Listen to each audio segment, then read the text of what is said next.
What's going on, y'all? Welcome to the Closer to Home podcast, where we talk about all things culture through the lens of being a believer. I'm Chuck. I'm Rocky. This episode 5.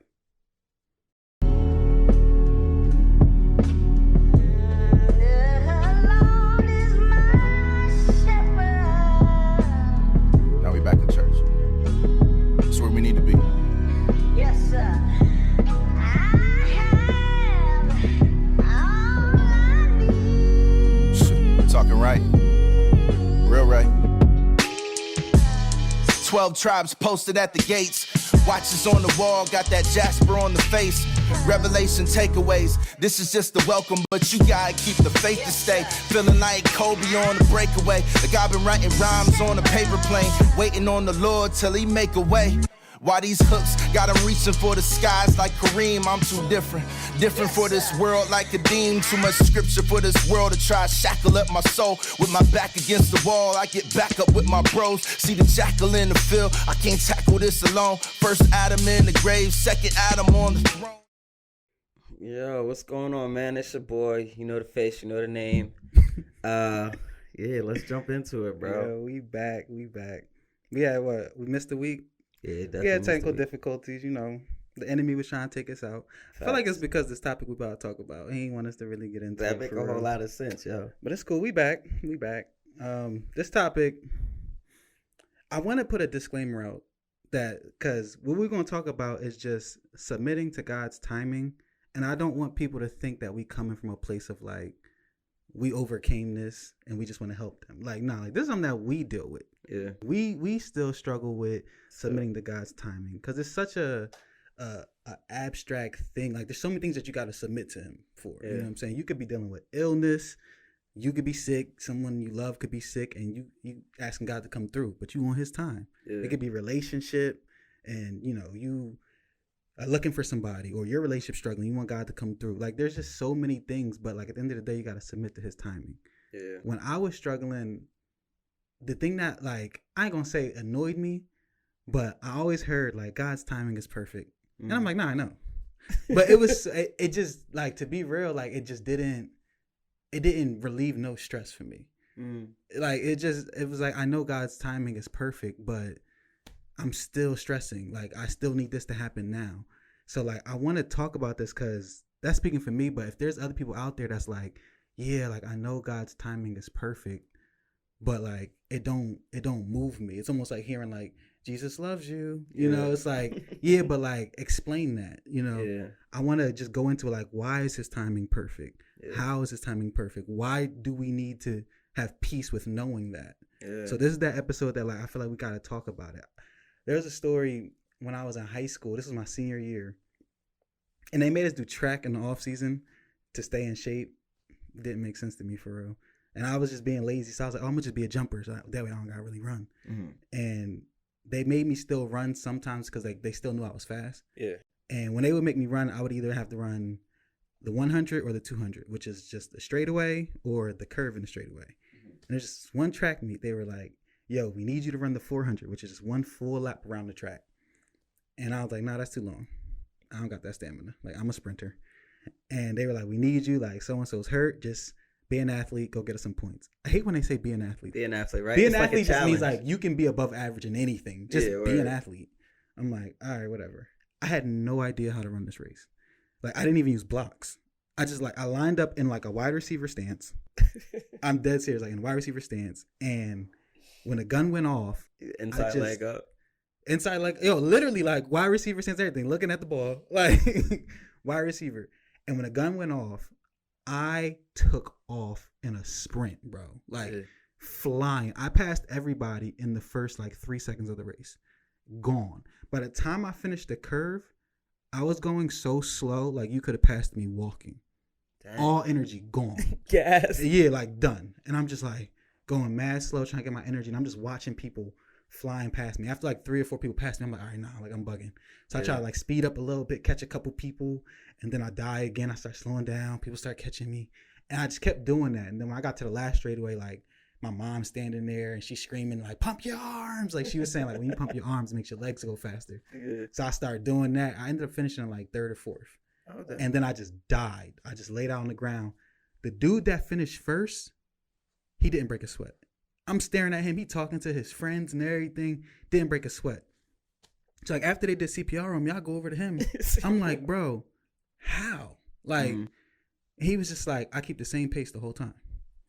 And then he tells me, as fast as I passed him, he knew I was gonna lose the race.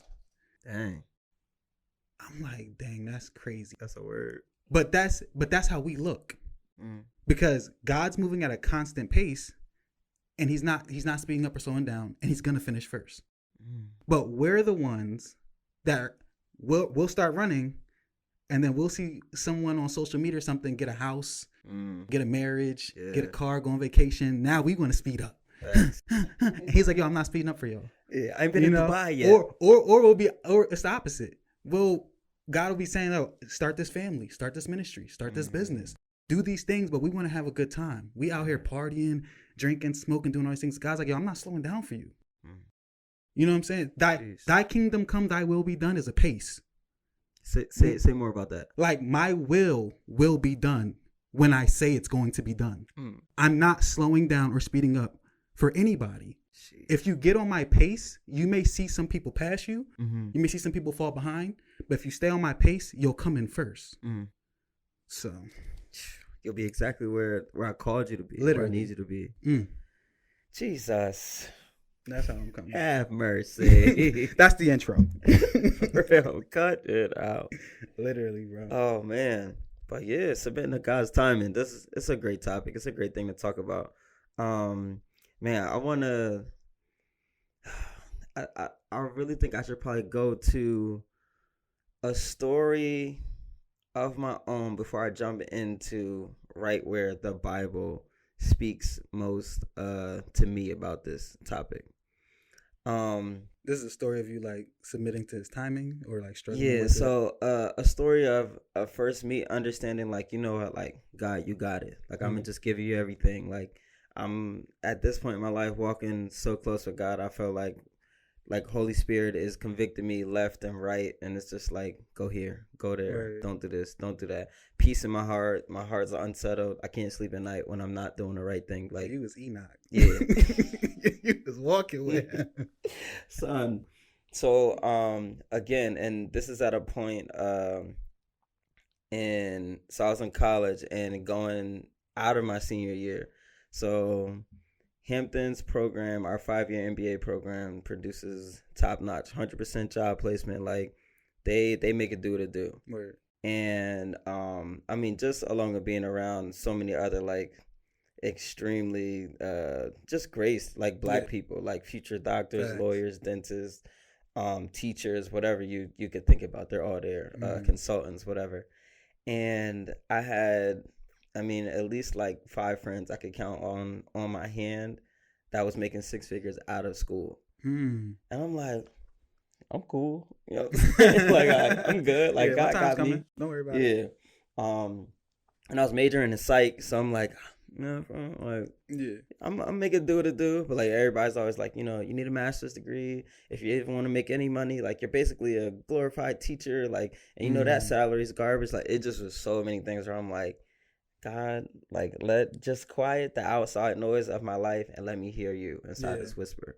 But I was locked in. I'm like, yo, like, I don't really care for real. Like, you know, it's gonna be what it's gonna be. Like, at least I'm gonna follow your word, and it's gonna take me wherever it is I need to go. So at this point, I'm literally on the verge of graduating. I have zero idea of where I'm going, what's next, what's even going on. COVID hits. I'm like, great. You know what I'm saying? Like, it is what it is. So I find myself literally coming to a point to where I'm talking to God and I'm like, yo, like, you got it. Like, just let me know what you need me to do. I land a job. I've been praying. I'm like, yo, God, like, I want to be in this field of psychology, but I want to be in the trenches. Like, take me to the trenches. Because if I can't deal with and I don't love, like, the very lowest of this field, I don't want to be there. Like, I'm going to go make some, like, big bread, doing something where I know, like, I'll put a suit on. You know what I'm saying? Yeah. So I'm like, take me to the trenches, and if I love it there, like, I'm gonna do it and make it do what it do. So I found a trench. He took me straight there, and I'm like, this is exactly what I wanted. This is where I need to be. And so then I get a call from Wilson, who led our on-campus ministry at Hampton, and I was a part of leadership there. And he calls me like, "Yo, you know where Showham is?" I'm like, "PA." He's like, "Yeah." So I look it up on my phone. I'm like, "Oh yeah, it's like 30 minutes from the crib." And he's like, "Yo, I just got a job as a lead pastor out there. Would you want to come work for me?"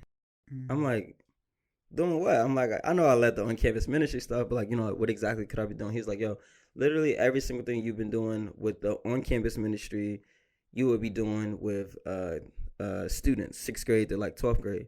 I'm like, "Oh, that's dope." And immediately before I could respond to him, I said, "I'm gonna pray about it." And he's like, "Oh yeah, word, dude, great." And he's like, "All right, get back to me," and hang the phone up. And then I sat for a second because I'm like, I didn't think to say I'm gonna pray about it. Like there was something in me that said it before I was like, "Oh shoot, all right." So then I sat for a little bit. I was like, I guess I should pray now. For real, like, you know what I'm saying? So I started talking to God, and he's just like, "Yo, like, I'll let you know, like, when this is something to do." So I'm like, "All right, God," like, so I'm praying and praying. I'm like, "Yo, put ease in my heart and let me know when is the right time to say yes." So after a while, Wilson hits me back. We're talking again. He's like, "Yo, like, so you've been thinking, praying?" I'm like, "Yeah, you know, I'm still praying." He's like, "All right, bet." And the next thing he says is, and so when I graduated, I was still staying with my people. So we were still out in Jersey, whatever. And he's like, "Yo, we're thinking about like a housing situation." I'm like, "What you mean?" He's like, "Yo, we got a crib that's we usually use for our missions, but obviously COVID and the church is going through a situation. Basically, I'm trying to see if you can stay inside of the crib." I'm like, "Oh, dang, that's hot. All right, you feel me? Like, that'd be cool." So, boom. Probably like a week or two later, he calls me back again. Me and him are rapping, and he's like, "Yo, you know, how's he living?" And I'm talking to God, and he's like, "Yeah, like, you know, take some time." And so each time it was extremely unique because I felt uneasy to say yes, no matter, you know what I'm saying, what it was. And these are all things that I would have did whether or not, you know, he had offered anything. Like, again, I was doing it for free on campus for people that was already my age. So you didn't and mind I'm doing it. Yeah, so I knew that's what I was called to do. You know what I'm saying? So the next time he's like, "Yo, look, I was talking to the elders and we're going to be able to pay for your room and board and all the utilities in the crib." I was like, dang. And before I could even fix my lips to say yes, it still didn't feel right in my spirit. I'm like, "Yeah, bro, like, yo, thanks so much. I appreciate you. Yo, much love, but I'm still pray about it." He's like, "All right, bro, you know, like, cool." Like, boom. So I'm like, afterwards, I'm like, "Yo, God, like, what's up?" Like, this is something I want to do. Like, they could probably go with somebody any given second now. You feel me? So he's like, "Yo, like, I'll let you know." And I'm like, dang, like, because it still just didn't feel right in my heart to say yeah. So I call him back again. Me and him have another conversation again in like another week. And he's like, "Yo, great news. I was able to get you on salary. So we're going to pay you salary. We're going to pay your room and board. And you're going to, and there's no utilities." And then literally my spirit was like, "That's the one."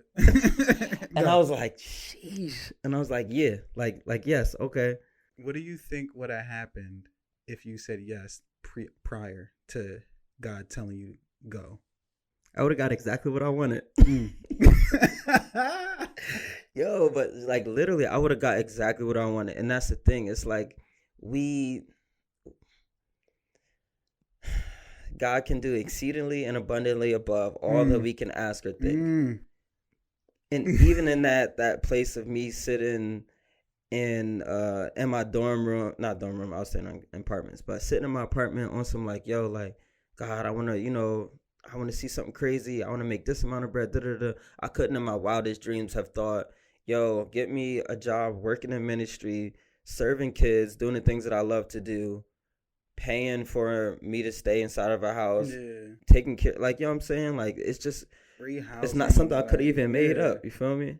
That testimony is wild. I think that really embodies like just really submitting to God's timing. You know what I'm saying? And even the peace that he was putting on you in the wait.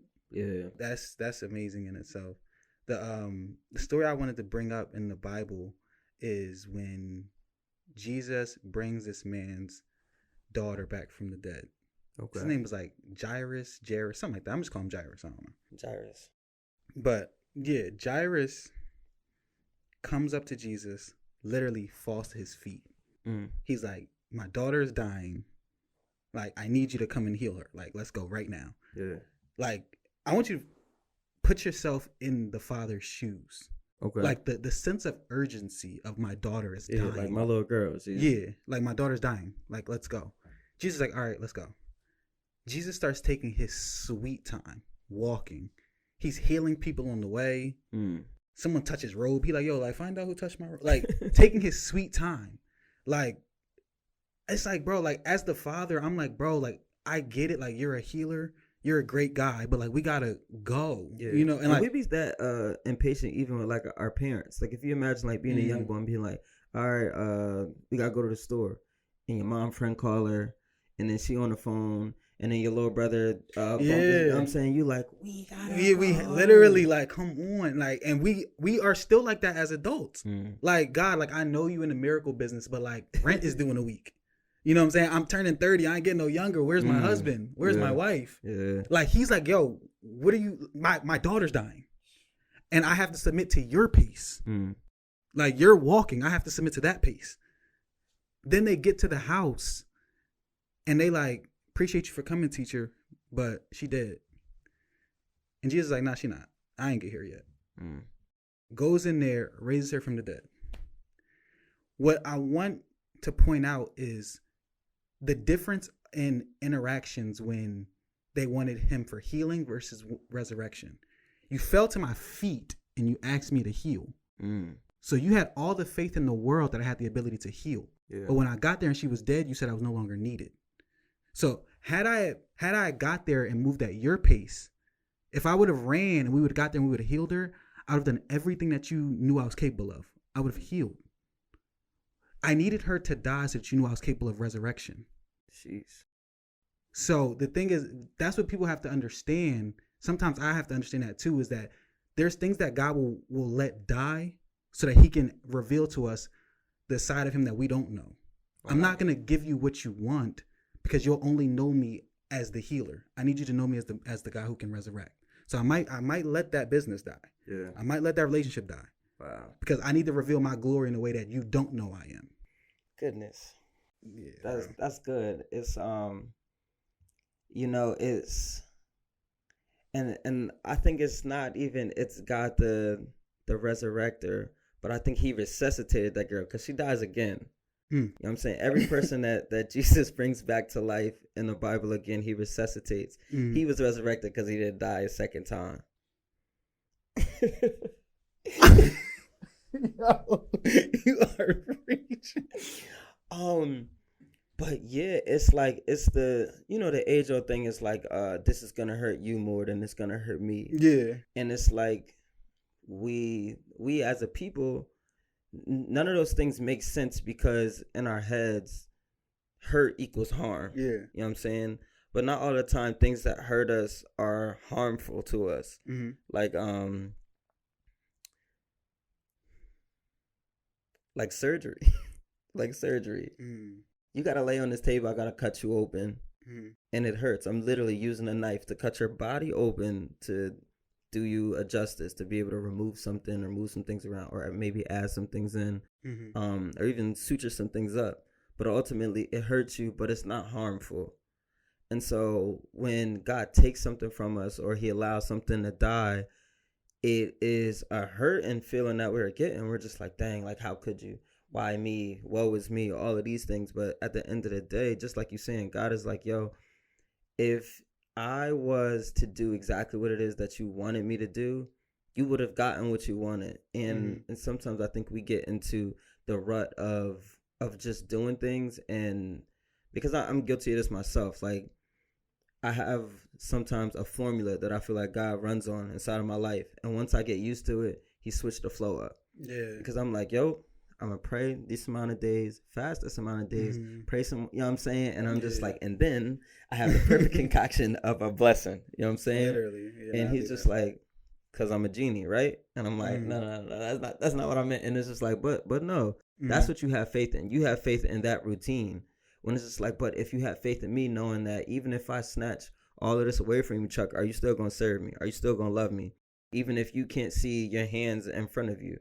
Like, will you still go towards my voice? If I make you blind, I'm like, dang. And when he does take things away, when he does let things die, when he gives it back, he doesn't give it back and still leave you feeling broken, feeling hurt when he gives it back to you. I saw on Instagram, I don't even know the guy's name, but he's really viral on Instagram for pretending to be a pastor and like preaching with like any object. Like the boy that he could pastors could preach anything. Pastors can preach anything, yeah. But he's actually a Christian though, and he'll also put out serious content too. Like, so he had put out one on Job, and he had a dope message about Job, and the whole comment section was just like, yeah, nah, like we can't bang with this because I can't bang with a God that's gonna gamble my life. I can't bang with a God that, you know, would take away all these things, like whether or not I get a double portion or anything. And my thing is like, y'all have to understand that like when God told Satan, like, have you tried my servant Job? And then Job lost it all. He lost his family. He lost his business. He lost everything. And then he got a double portion back. But God didn't restore everything and not his heart. He didn't say, like, here's a new family. Here's a new, you know, everything that you need. But I'm going to leave you remorseful. Leave you, you know, hurting.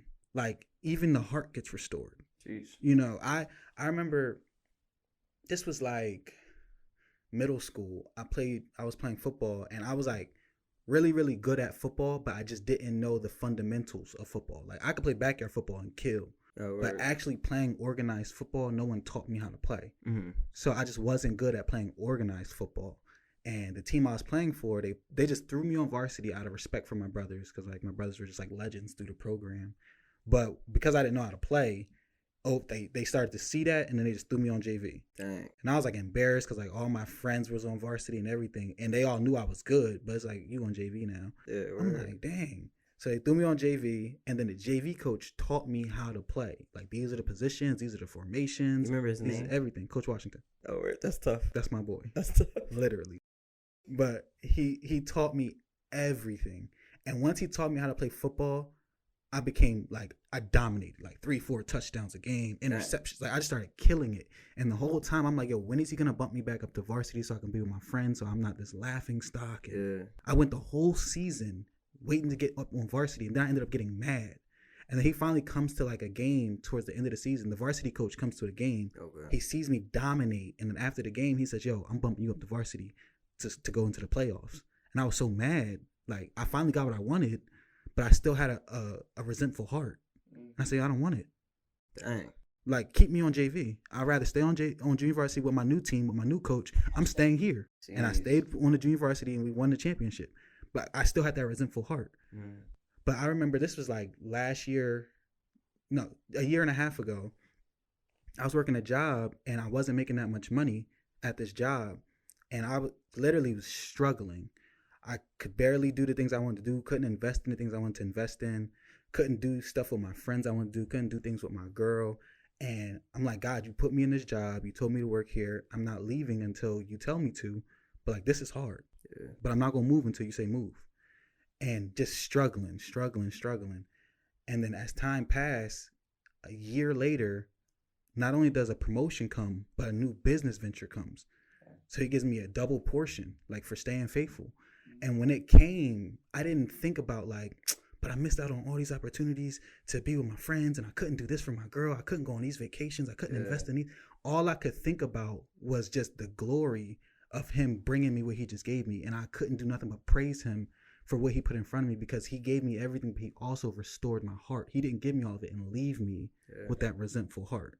You know what I'm saying? Because his timing is perfect. He doesn't move in time. Like, he moves in moments. So like, when he comes, it's perfect, because everything about him is perfect. You know what I'm saying? Yeah. So like, it was like, as soon as he showed up, like, it was perfect, and he made everything about it perfect. Dang.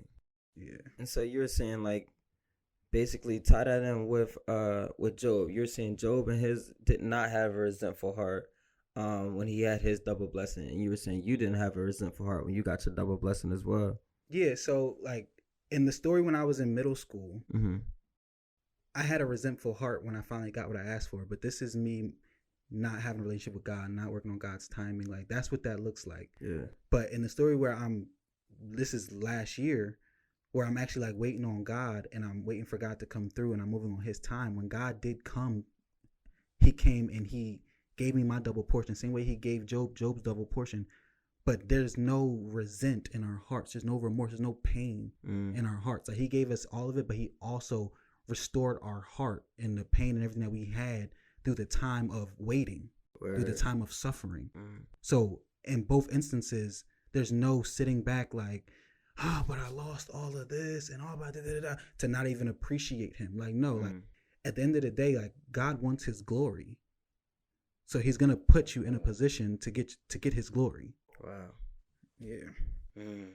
Got you. Yo, I mean, even the story of Job, I mean, you just saying it right now, it brought it to like a better position of where it's like real, like it's on a level of like, oh, okay, I can understand that, what he missed out on. But I feel like we often like romanticize a lot of the Bible stories. Because you're like, you know, Job went through that, and you were just saying like those people that was under the boys' comments, still don't know his name, but like, oh, I can't rock with a God that does that you know, would take everything and da. But it's like, there's also the opposite side where people are like, yo, Jesus, take it all, like I don't need it, da. But it's like, I don't really know if you really feel like what's going on in these stories. Like, this wasn't a parable. Literally, it's not like this a parable. This actually happened. This is somebody real life. And so it brings me to the story of not even a story. So the part in the Bible where Jesus and his disciples are away, right? And the crowd comes to take Jesus. Yeah, it's funny that you say like not a story, because I was talking about this episode, like our brothers, what is it, belief and bonded in belief episode. Yeah. Talking to mom about that, and I was like, yeah. So we were talking about the story of the paralyzed man, and she literally stopped me and said, "It's not a story. It's an account." And I'm like, like this really happened. Yes. Like, these things really happen. So like, we can't just say like, oh, like I'm going through my Jonah season, like I'm in the belly. No, he was really in a fish. Facts. He was really in the belly. I'm going through my, you know, David. Like, no, he actually like fought a Goliath. Like, let's not just say like you struggling with your relationship as your Goliath. Like, no, he actually had a Goliath. Yeah.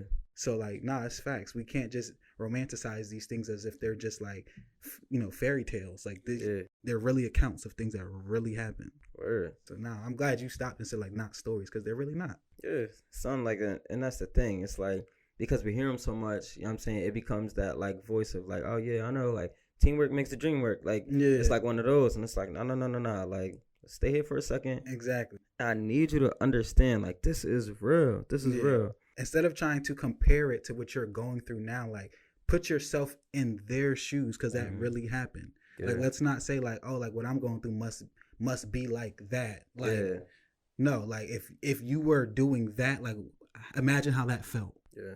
That, because that really happened. Because we don't do that when it comes to like people that we know. Like, if it was Martin Luther King, if it was, you know what I'm saying, JFK, Malcolm X, like, imagine having to sit in an all white cafe and someone threw coffee, and like, imagine, like, you can put yourself in their shoes. Like, try putting yourself in Joseph's shoes. Wow.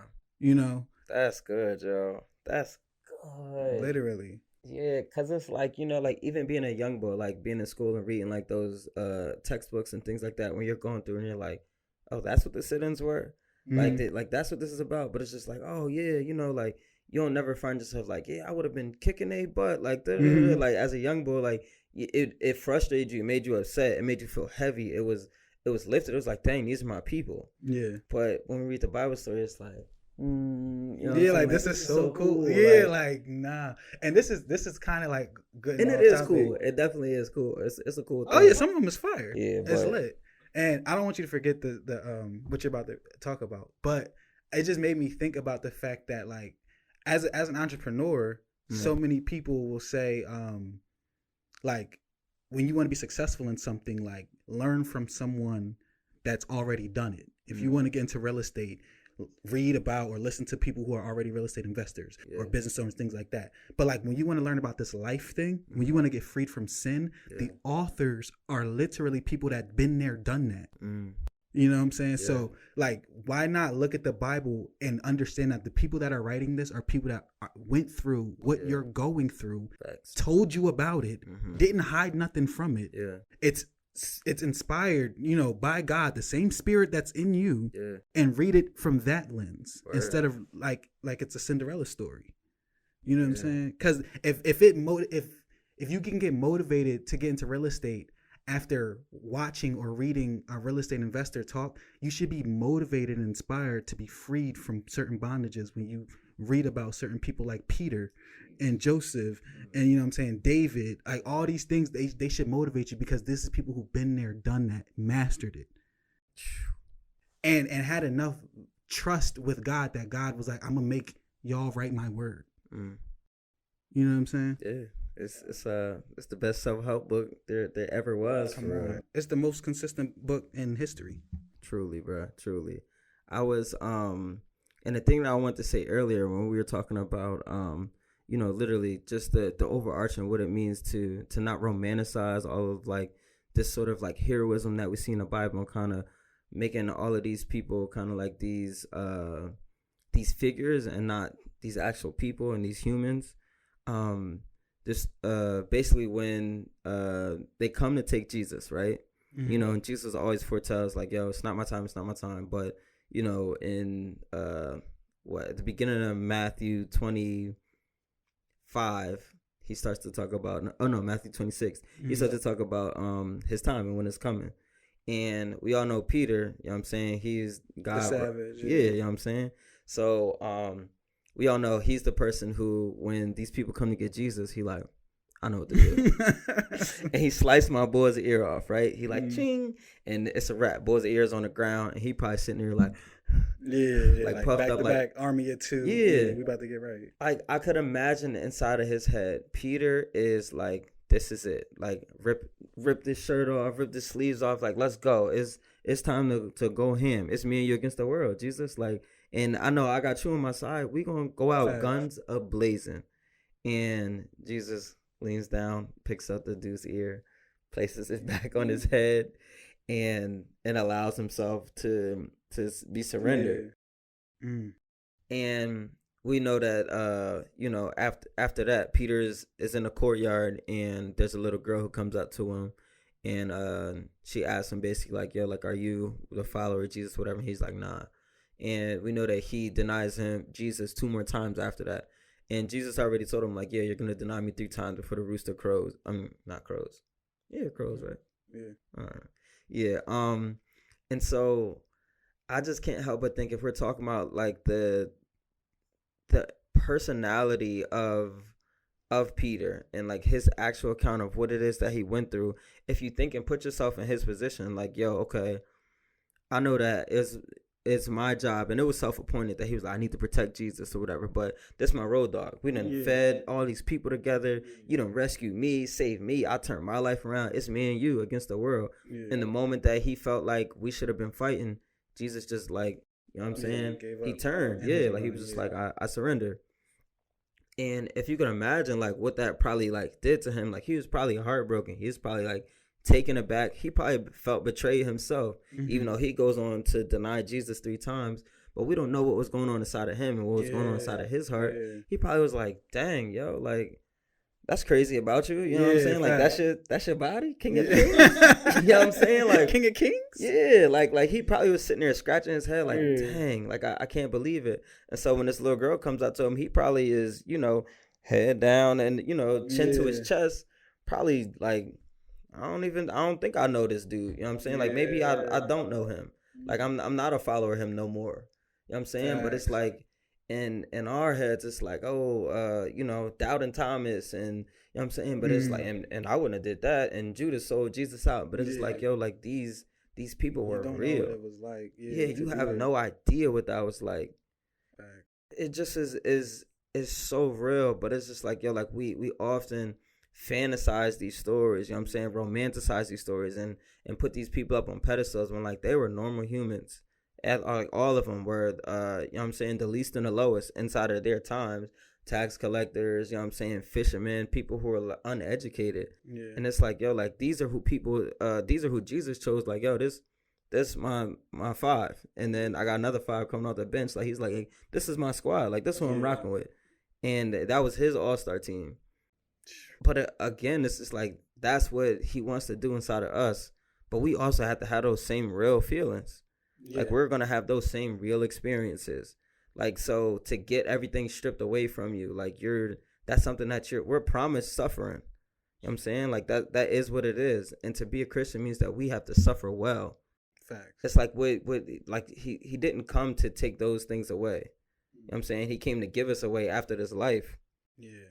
But in order for that to happen, we got to understand that he came here for a reason. Literally. You know what I'm saying? And we got to give that up to him. But also, we should be able to find peace. Like, that's what peace is. Because happiness is situational. Mm-hmm. You know what I'm saying? But peace and joy, like, those are things that you find, like, there's still, that's how Paul can be in jail and literally be right into all these different churches. Like, I can do anything through Christ. You know what I'm saying? That's why, like, the word says, like, I'll give you peace that the world can't give you. Because, like, when you think of people in the world, like, when they seek peace, their peace is like, I need to, like, no negative energy, no bad people. You have to separate yourself from chaos to get your peace. But the peace that God gives you, I can be in jail, I can be in the wilderness, I can be in the fire. Everything can be chaotic, but I'm still at peace. Yeah. You know what I'm saying? And the only person that's giving me that peace is God. Facts. That's it, bro. Mm-hmm. All right, y'all. We appreciate y'all rocking with us. For real. Y'all. As always, make sure y'all soil rich. Facts. That's honesty. Foundation still strong as armor swings. You tell me God ain't real, but can't promise me. Yeah, I remember dying in the pit. Now I'm walking on the water like I'm Simon out the ship. Yeah.